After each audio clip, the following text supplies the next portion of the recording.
오늘은 송년 주일입니다. 올해 2020년을 돌아보면 정말 다사다난했던 그런 해인 것 같습니다. 우리 인생에서 정말 잊지 못할 그런 한 해가 아닐까 생각이 듭니다. 코로나로 시작을 해서 이제 코로나 중에 마치는 그런 해가 되었기 때문입니다. 최근에 어떤 선교사님이 저에게 편지를 보내셨어요. 근데 그 편지의 내용을 읽으면서 제가 깊은 감명을 받았습니다. 잠시 나누도록 하겠습니다. 2020년 가장 많이 회자된 말이 코로나가 아닐까 생각됩니다. 많은 분들이 코로나 때문에 이것도 못하고 저것도 못하고 말하면서 불평합니다. 네, 맞습니다. 코로나 때문에 성탄절 예배도 현장에서 드릴 수 없는 어려움이 있었습니다. 그럼에도 불구하고 지난 시간들을 돌이켜보면 코로나 덕분에 얻은 것이 더 많은 것 같습니다. 코로나 덕분에 하나님의 은혜를 더 절실히 깨달았습니다. 코로나 덕분에 현장에서 함께 예배드리는 것이 얼마나 소중한 것인지 깊이 깨달았습니다. 코로나 덕분에 주님과 함께하는 시간을 더 많이 가졌습니다. 코로나 덕분에 사역에 바빠서 함께 시간을 보내지 못했던 가족들과 많은 시간을 함께 보냈습니다. 코로나 덕분에 평범한 일상이 얼마나 감사한 일인지 알게 되었습니다. 코로나 덕분에 선교지를 위해서 기도해 주시고 후원해 주시는 분들에게 더 많이 감사하게 되었습니다. 코로나 덕분에 이웃의 어려움에 더 깊은 관심을 갖게 되었습니다. 2020년 코로나 덕분에 잃은 것보다 얻은 것이 더 많았습니다. 코로나 때문에 NO, 코로나 덕분에 YES. 네, 여러분 어떠십니까?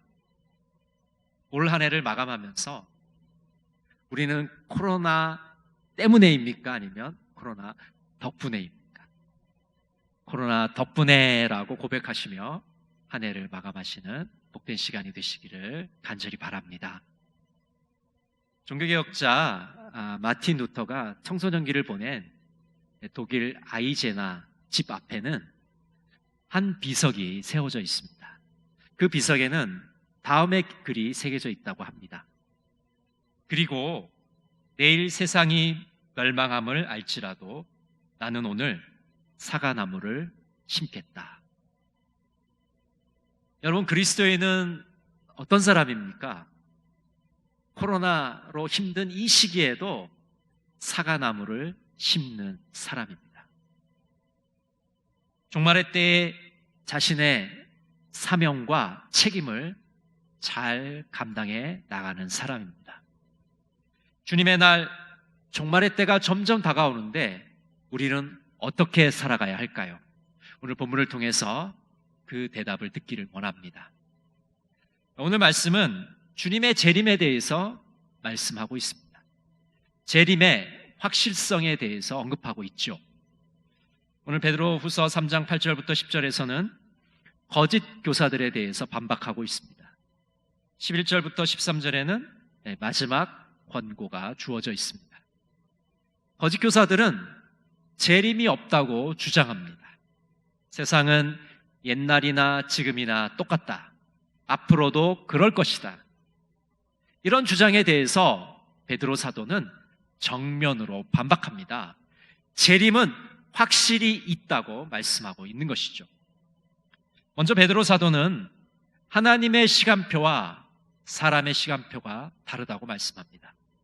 우리 베드로후서 3장 8절 같이 한번 읽어보겠습니다. 사랑하는 자들아, 주께는 하루가 천년 같고 천년이 하루 같다는 이 한 가지를 잊지 말라. 시편 90편 4절을 읽어드리겠습니다.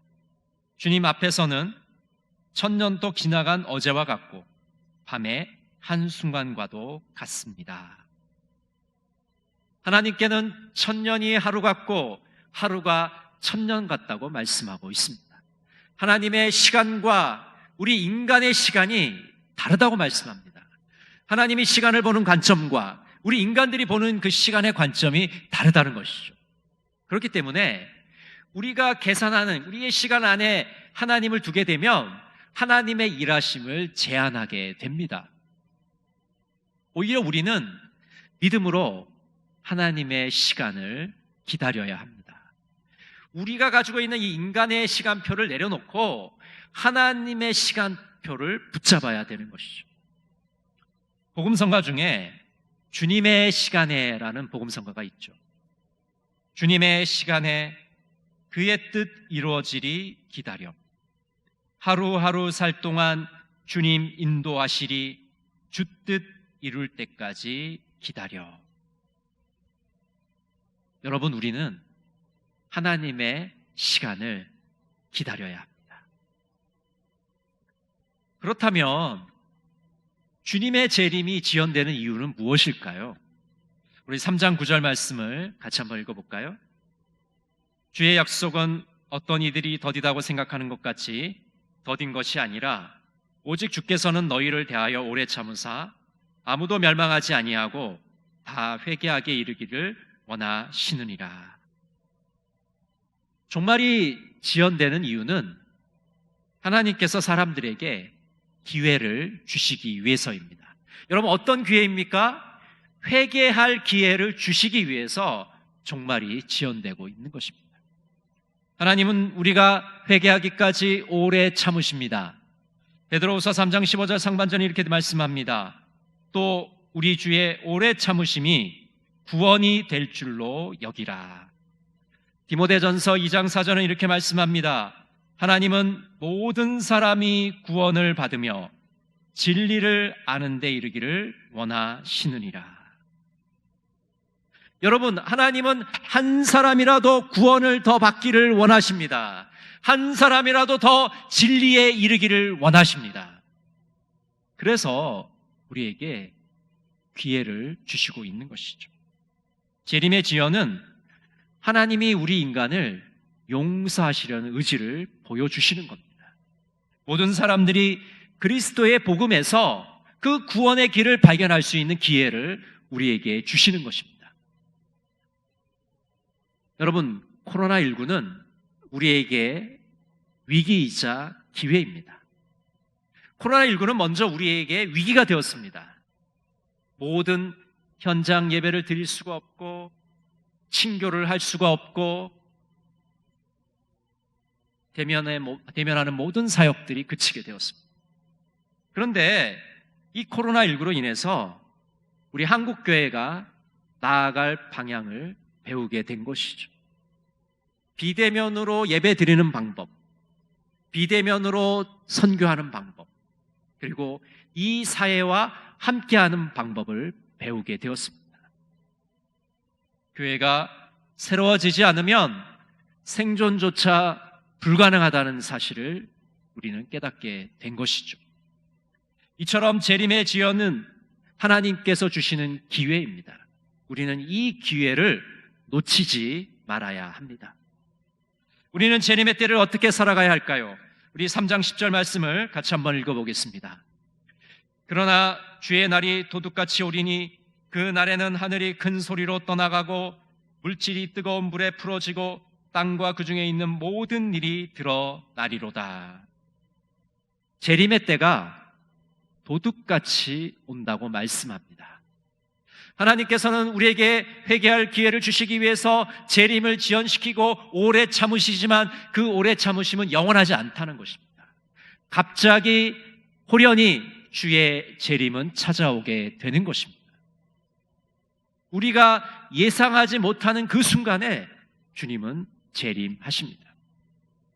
주님이 재림하시면 하나님을 거역하는 자들에게 심판이 진행되게 됩니다.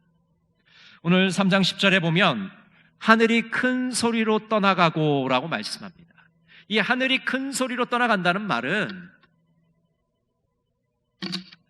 요란한 소리를 내면서 하늘이 사라진다는 것입니다. 하늘이 없어진다는 것입니다. 여러분 한번 생각해 보세요. 하늘이 없어진다니 이거는 어마어마한 사건입니다. 하늘이 없어지면 어떻게 되겠어요? 이 종말이 온다는 징조이죠. 천지가 진동을 하고 대격변이 일어난다는 것을 우리에게 말씀해 줍니다. 계시록 6장 14절은 이렇게 말씀합니다. 하늘은 두루마리가 말리는 것 같이 떠나가고 각 산과 섬이 제자리에서 옮겨지매. 마태복음 24장 29절은 이렇게 말씀합니다. 그날 환란 후에 즉시 해가 어두워지며 달이 빛을 내지 아니하며 별들이 하늘에서 떨어지며 하늘의 권능들이 흔들리리라. 하늘이 큰 소리로 떠나갈 때 심판자이신 주님께서 등장하게 되시는 겁니다. 오늘 3장 10절은 이렇게 말씀합니다. 물질이 뜨거운 불에 풀어지고, 물질이 뜨거운 불에 녹는다는 겁니다. 원소들이 뜨거운 불에 다 타버린다는 것입니다. 불에 파괴된다는 것이죠. 노아의 홍수 때는 물의 심판이 있었습니다. 이제 마지막 종말의 때는 불의 심판이 있을 것이라고 말씀해주고 있는 것이죠. 당시 에피크로스 학파 철학자들이 있었는데 그들은 원소는 영원하다고 주장했습니다. 그리고 오늘날도 많은 사람들이 이 물질 세계는 영원하다고 믿고 있습니다. 우리 눈에 보이는 이 세계가 영원할 것이라는 착각 속에 살아갑니다. 여러분, 과연 그러할까요? 그렇지 않습니다. 우리는 지금 종말을 향해서 나가고 있다는 것입니다. 그 어떤 것도 영원하지 않습니다. 성경은 하늘이 사라지고 모든 물질이 녹아지고 태워질 것이라고 말씀해 주고 있습니다. 그럼 이 종말의 때 우리는 어떻게 살아가야 합니까? 오늘 주님께서는 거룩한 삶을 살라고 우리에게 말씀해 주십니다. 우리 3장 11절 말씀 같이 한번 읽어보겠습니다. 이 모든 것이 이렇게 풀어지리니 너희가 어떠한 사람이 되어야 마땅하냐? 거룩한 행실과 경건함으로. 하늘이 사라지기 전, 모든 물질이 다 타버리기 전에, 주님의 재림이 있기 전에 우리는 경건한 생활을 해 나가야 합니다. 거룩한 삶을 살아가야 됩니다. 이 거룩한 삶을 산다는 것은 주님이 오셨을 때, 재림하셨을 때 부끄럽지 않는 삶을 살아가는 것입니다. 데살로니가전서 5장 23절은 이렇게 말씀합니다. 평강의 하나님이 친히 너희를 온전히 거룩하게 하시고 또 너희의 온 영과 혼과 몸이 우리 주 예수 그리스도께서 강림하실 때 흠없게 보존되기를 원하노라. 신랑 되신 예수님께서 오실 때 신부된 교회가 하나님 앞에 흠없는 모습으로, 온전한 모습으로 서야 됩니다. 그것이 바로 거룩한 삶을 살아가는 것이죠. 올해 우리는 교회표를 거룩함을 추구하는 교회라는 표를 세워놓고 신앙생활을 해왔습니다. 그리고 부단히 노력을 해왔습니다. 거룩한 교회가 되기 위해서, 거룩한 성도가 되기 위해서 반드시 필요한 그 기초가 되는 것은 회개입니다. 회개라는 것은 거룩한 삶의 기초입니다. 내가 하나님 앞에서 죄인임을 인정하지 않고는 거룩한 여정은 시작되지 않습니다. 하나님 앞에서 나의 죄악을 고백하고 뉘우칠 때 이 거룩한 여정을 시작하게 되는 것입니다. 같은 죄를 반복하지 않도록 끊임없이 몸부림쳐야 됩니다. 여러분, 신앙생활을 잘한다는 건 뭘까요? 거룩하게 산다는 건 뭘까요? 그것은 내가 어제 지은 죄를 오늘 다시 반복하지 않기 위해서 노력하고 몸부림치고 뒹굴고 사투를 벌이는 겁니다. 그런 신앙의 자세가 바로 신앙생활을 잘하는 것이죠. 어제 지은 죄 오늘 또 아무 생각 없이 짓고, 오늘 지은 죄 내일 또 아무 생각 없이 짓는 것, 세상 사람들도 저렇게 사는데 나라고 저렇게 살면 무슨 상관이 있는가? 그렇게 사는 것은 그리스도인의 삶이 절대로 아닙니다.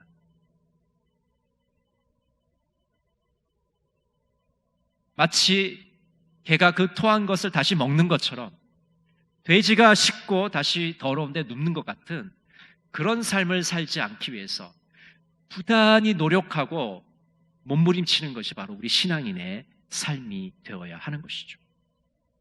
죄를 덮기 위해서 거짓말을 하면 할수록 죄의 무게는 더 무거워집니다.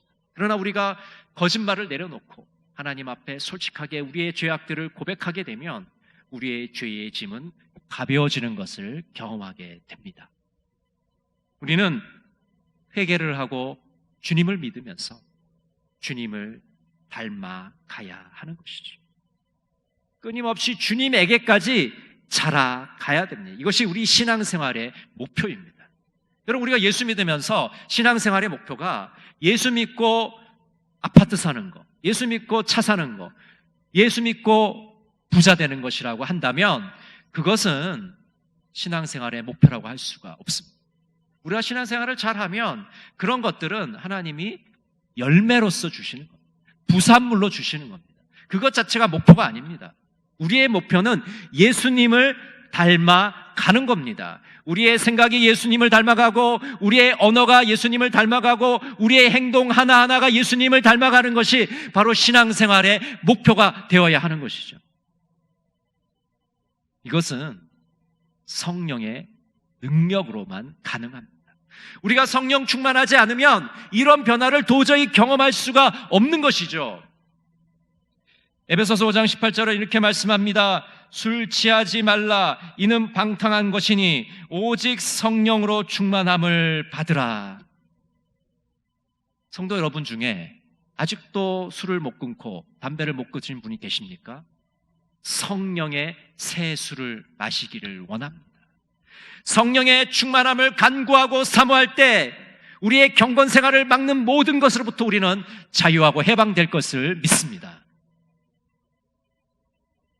또한 인내심을 가지고 우리는 이 거룩한 여정에 나서야 합니다. 오래 참음을 가지고 주님께서 우리에게 주신 그 거룩한 목표를 향해 우리는 한 걸음 한 걸음 나아가야 되는 것이죠. 또 때로는 정면 돌파를 해야 될 때도 있습니다. 무조건 참기만 해서 되는 게 아니라 불굴의 의지로 그것을 뚫고 나가야 될 때도 있는 것이죠. 이런 거룩한 인내심이야말로 우리가 저 거룩한 천국에 이르는 길이 되는 것입니다. 거룩한 인내심이 없었다면 올해 코로나 때문에 여기까지 오지 못했을 겁니다. 그러나 그 인내심을 가지고 우리가 노력해 왔기 때문에 오늘 이 마지막 예배를 드릴 수 있게 된 것이죠. 김기서 목사님은 새하늘 새사람이라는 제목의 기도문을 드리고 있습니다. 하나님, 주님의 날이 언제 올지 우리는 알지 못합니다. 그러나 우리에게 생명이 있는 것은 돌이켜 새사람이 되라는 하나님의 은총의 초대요, 하나님의 사랑의 인내임을 깨닫습니다. 주님, 제자리 걸음만 하는 사람 혹은 뒷걸음질 치는 사람이 되지 않게 도와주소서. 새하늘과 새 땅을 바라보면서 이 땅에서 우리 이웃들에 대한 책임을 다하며 사는 새 사람들이 되게 하소서. 아멘. 여러분, 주님의 재림의 시계가 빨리 돌아가고 있습니다. 재림 5분 전입니다.